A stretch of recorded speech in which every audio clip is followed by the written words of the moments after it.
Hello, കാത്തിരിക്കുന്ന ചിത്രങ്ങളുടെ ഏറ്റവും പ്രധാനപ്പെട്ട OTT അപ്ഡേഷനാണ് ഇന്നൊരു വീഡിയോ ഭാഗത്തെ. വീഡിയോയിലേക്ക് മുൻപ് വീഡിയോ ലൈക്ക് ചെയ്യുക, ചാനൽ സബ്സ്ക്രൈബ് ചെയ്യാൻ വേണ്ടി ശ്രമിക്കുക. ആദ്യമായി അറിയിക്കാൻ പോകുന്നത് ദിലീപ്, ധർമ്മജൻ, ജോണി ആൻ്റണി എന്നൊക്കെ പ്രധാന കഥാപാത്രങ്ങളായെത്തിയ പവി കെയർ ടേക്കർ എന്ന ചിത്രം ഇരുന്ന ജൂലൈ 26 മുതൽ മനോരമാക്സ്, ആമസോൺ പ്രൈം വീഡിയോസ് തുടങ്ങിയ OTT പ്ലാറ്റ്ഫോമിലൂടെ OTT റിലീസ് ചെയ്യുമെന്നാണ് അറിയാൻ വേണ്ടി സാധിച്ചിട്ടുള്ളത്.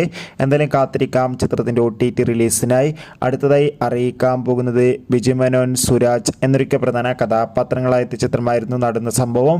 ചിത്രത്തിൻ്റെ OTT അവകാശങ്ങളൊക്കെ ഇപ്പോഴിതാ മനോരമാക്സ് എന്ന OTT പ്ലാറ്റ്ഫോം സ്വന്തമാക്കിയെന്ന് കൺഫേം ആക്കിയിട്ടുണ്ട്.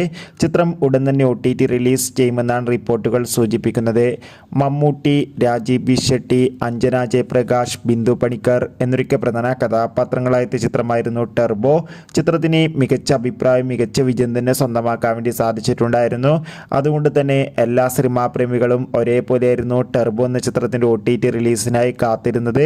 ചിത്രം ഇരുന്ന ഓഗസ്റ്റ് മാസം 9 സോണി ലീവ് എന്ന OTT പ്ലാറ്റ്ഫോമിലൂടെ OTT റിലീസ് ചെയ്യുന്നതായിരിക്കും. വിജയ് മേനോൻ, ആസിഫ് അലി എന്നൊക്കെ പ്രധാന കഥാപാത്രങ്ങളായ ചിത്രമായിരുന്നു തലവൻ. ചിത്രം ഈ വരുന്ന സെപ്റ്റംബർ മാസമായിരിക്കും സോണി ലീവ് എന്ന OTT പ്ലാറ്റ്ഫോമിലൂടെ OTT റിലീസ് ചെയ്യുക. പൃഥ്വിരാജ്, അമല പോൾ എന്നൊക്കെ പ്രധാന കഥാപാത്രങ്ങളായ ചിത്രമായിരുന്നു ആടുജീവിതം. ചിത്രത്തിന് മികച്ച അഭിപ്രായം തന്നെ സ്വന്തമാക്കാൻ വേണ്ടി സാധിച്ചിട്ടുണ്ടായിരുന്നു. എല്ലാ സിനിമാ പ്രേമികളും ഒരേപോലെയാണ് ആടുജീവിതം എന്ന ചിത്രത്തിൻ്റെ OTT റിലീസിനായി കാത്തിരിക്കുന്നത്.